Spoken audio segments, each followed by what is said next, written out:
Hey guys, welcome back to the Steve and Stevie show. For those of you who have been campers, you'll notice that we are actually at the campfire site. Even though we would much rather be doing campfire with the bleachers full of kids, this is kind of the next best thing. So today we are hosting the Steve and Stevie show live from the campfire site. Isn't that awesome, Stevie? That is so Stevie, fun. what's your favorite campfire song? Favorite campfire? I'm a big fan of the Banana song. Yeah, good classic, song. classic, good favorite. Got some good fruits in it. Now, we are talking about fruits once again, and so I do have a little fruit joke. All right. Are you mentally preparing ready? myself for this? Okay, here we go. All right. What apple is not an apple? I don't know. Do, do, do, do, do. What? No? No. A pineapple. Oh. Get it? Pineapple? Another good one. All right. Well, Stevie, do we got something coming on? Yeah, let's take a look at a story from our sheriff, Andrea. It is one of the camp favorite stories. And she's a mighty fine-looking storyteller. Hi, everybody. You've been learning about the fruits of the Spirit this week, and Sheriff Steve and Stevie asked me to do a little something for you. I decided to come down here to the canteen deck because, let's be honest, it's one of the best places at camp. So, in the Old Testament, which is the first part of the Bible, there's a story about two friends. Their names are David and Jonathan. Now, they really liked each other. They were best friends. But there was something a little bit weird. King Saul was Jonathan's dad, and King Saul did not like David. In fact, he didn't like him so much that he wanted to kill David. So that's a problem. If your best friend's dad wants to kill you, it doesn't work out that well. Anyway, you can read the whole story. It's in 2 Samuel in the Old Testament. It's a really interesting story. But eventually, David became king. Now, one of the things that a king should do when they first become king is wipe out everyone from the old king's family.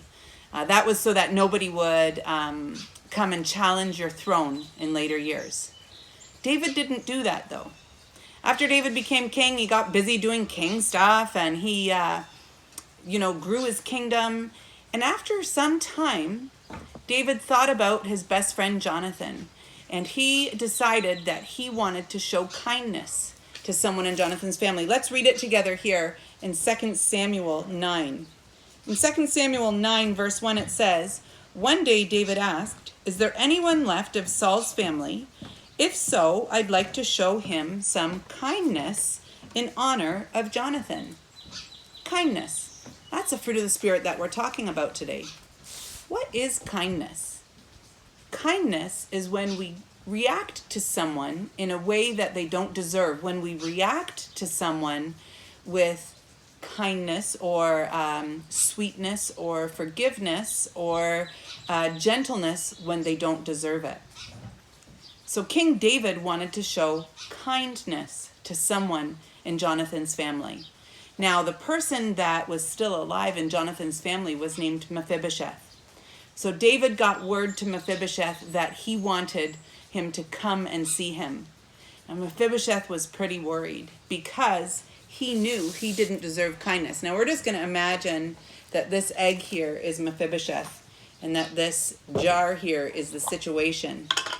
Now, when Mephibosheth heard that King David wanted to see him, he went right to the bottom. I'm going to be careful. I don't want to break this. If it breaks, I'll have to start over. Okay, so he went right to the bottom of the situation. He felt no hope. He knew what he deserved under the rules at the time, which was that his family should have been wiped out, which means he should have been wiped out, which, doesn't feel very good when the king calls you when you think he might want to kill you. So Mephibosheth came to see King David, and while he was there, listen to what King David said to him. King David said, this is also still 2 Samuel chapter 9. He says, David said, "Don't be frightened. I'd like to do something special for you in memory of your father, Jonathan." So David says to Mephibosheth, don't be worried. I'm going to do something good here. Listen how good it is. He says, "I'm going to give you all the property your grandfather Saul had." So he's getting a lot of stuff because his grandfather was the king. And so he was getting a large amount of land and lots of money. He says, and from now on, come eat with me.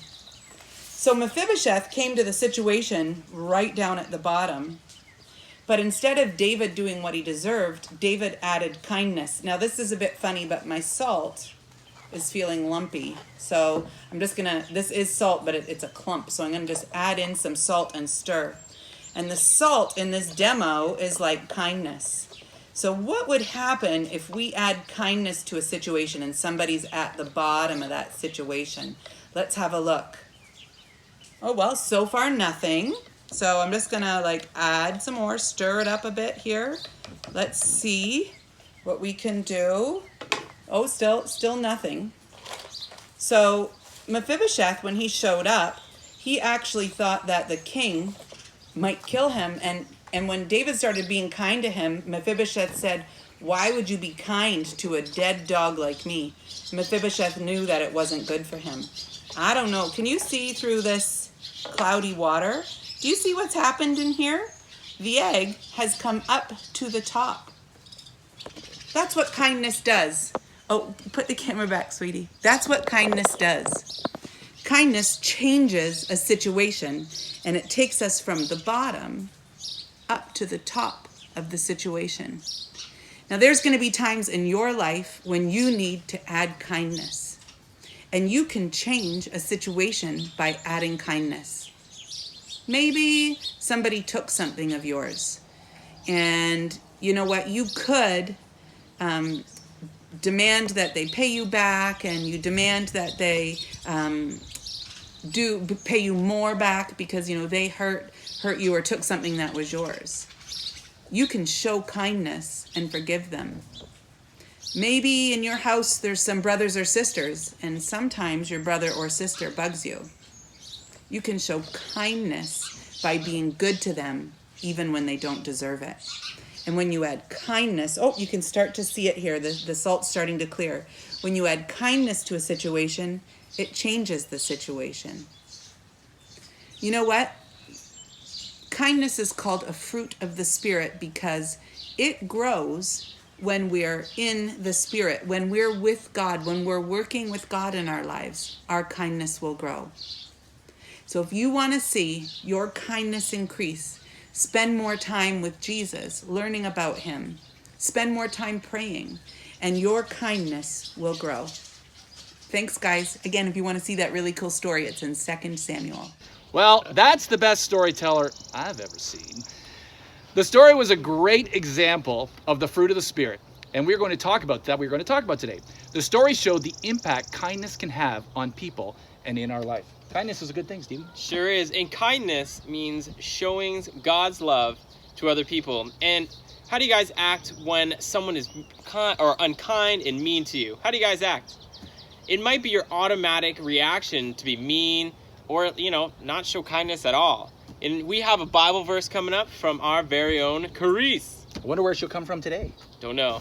Hey guys! Hey, look, it's Carice with a drive-by Bible verse. Stevie, campers, I got an awesome one for you guys today. It comes from Ephesians 4:32, and it says, "Be kind to one another, tender-hearted, forgiving one another, as God in Christ forgave you." All right, that's all the time I have. I got to see you guys later, all right? Drive Bye. safe. Bye. Stevie, kindness is more than just a behavior. It's an attitude.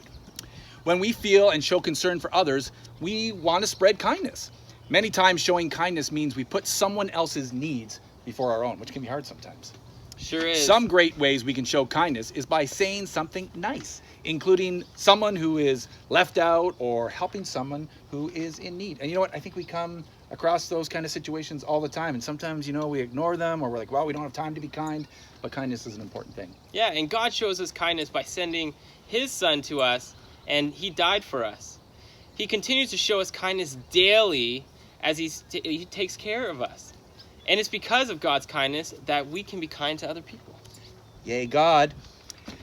God showed us kindness. Kindness is contagious. It is a lot like the overflowing joy we talked about on Monday. Remember joy? Stevie's joy was overflowing and spread to other people. Kindness is very similar.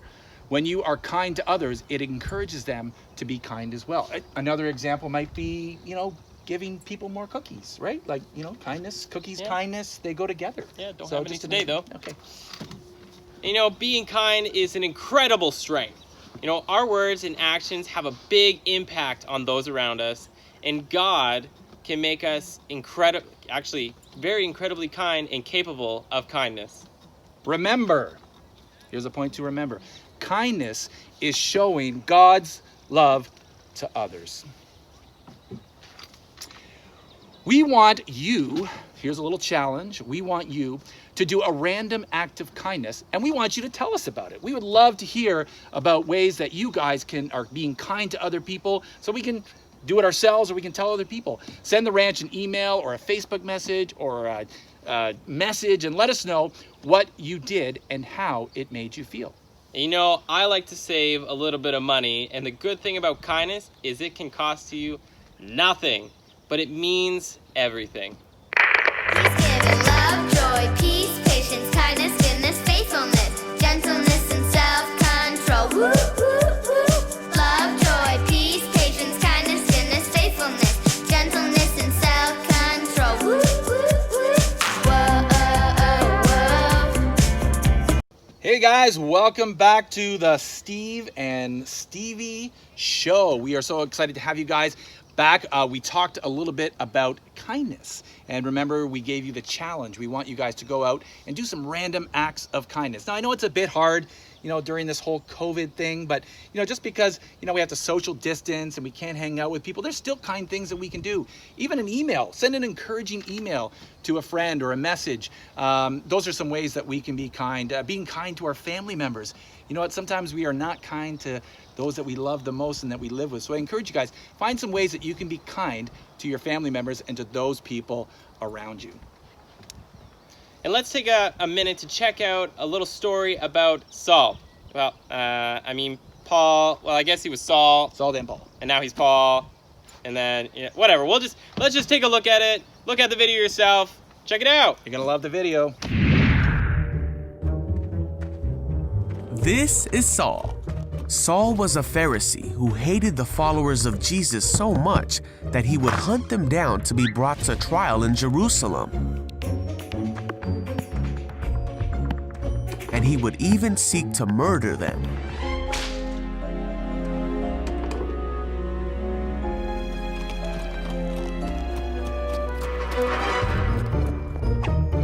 Saul was uttering threats with every breath, and he was eager to kill the Lord's followers. So he went to the high priest.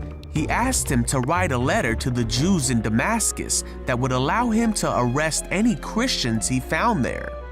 He wanted to bring them, both men and women, back to Jerusalem in chains.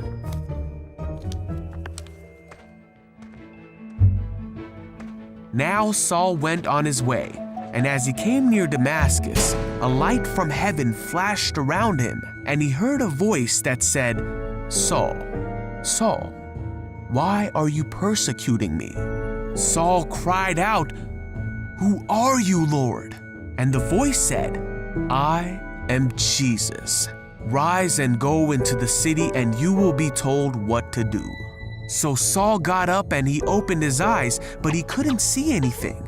So the men who were with Saul led him into the city. After 3 days, a man named Ananias came to Saul. He put his hands on Saul, and immediately Saul could see again. And with that, Saul became a follower of Jesus. He became the very thing he had tried to hunt. And he immediately began telling people that Jesus is the Son of God, and he taught them about the mercy of God that he had received. And all who heard him were amazed. He then went by a new name, Paul, as he began preaching not just to the Jewish people, but to everyone. Despite many difficulties like being imprisoned, shipwrecked, and narrowly escaping death multiple times, Paul continued to preach about Jesus. Paul said that he would do everything he could to save people and help them know God. And that's just what he did in order to reach people who would otherwise be unreached. And many came to know Jesus because of what Paul said. Paul taught many in his day through his letters, but even more have come to learn more about Jesus through the letters of Paul that can be read even to this day. Do you think Saul was, a good guy or like a bad dude? Well, in the beginning of the story, he was actually a pretty bad dude. Like, the guy was going around killing Christians. He didn't believe in Jesus. He just wanted to hurt people. So I would say in the beginning, definitely a bad dude. But by the end, in that whole transformation and stuff, and God revealed himself, he was a good guy. He was good. And then went and did great things. Yeah, that's right. But the good news is his story didn't end there. God had, a plan for his life, and all of God's plans are so good. So true. When Saul became Paul and he had a relationship with Jesus, he changed his life and became a great guy. He changed the way he thought and he changed his actions. This story helps us to understand that God is perfect and good, and without God, we are the opposite of good. Part of God's good plan is for us is forgiveness and relationship with him. Yeah, I don't want to be a little offensive, but maybe you're a little too old for this. But when you were in high school, did you wear, did you have those like WWJD bracelets? You're kind of old, but I'm not gonna. What are you talking about, Stevie? Like WWJD. There was like bracelets and T-shirts, and that actually stands for what would Jesus do? It's a good question to ask ourselves. When we're wondering, how to act. You ever have those? Well, you know what, Steve? I didn't go to high school with dinosaurs. Those things. Like these ones right here. WWJD. Got the bracelets. I even got the tattoos, but I won't show you the tattoo. But I got the bracelets. Asking ourselves, what would Jesus do? WWJD is a good way to make sure we are being like Jesus in the way that we think, that we act, and we feel. Jesus was always good to people around him, and even when it wasn't the norm or it was the easy thing to do, he talked to people who others wouldn't even look at, and he healed peoples that other people wouldn't even touch. And you know what? You don't have to wear a bracelet. It is kind of a good reminder. Yeah.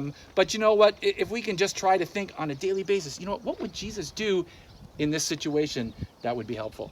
Yeah, and just trying to be like Jesus mean we will only be good and won't make mistakes? No, it doesn't. There will be days when we will mess up and make mistakes, but there'll be days when we hurt someone's feelings or we're selfish.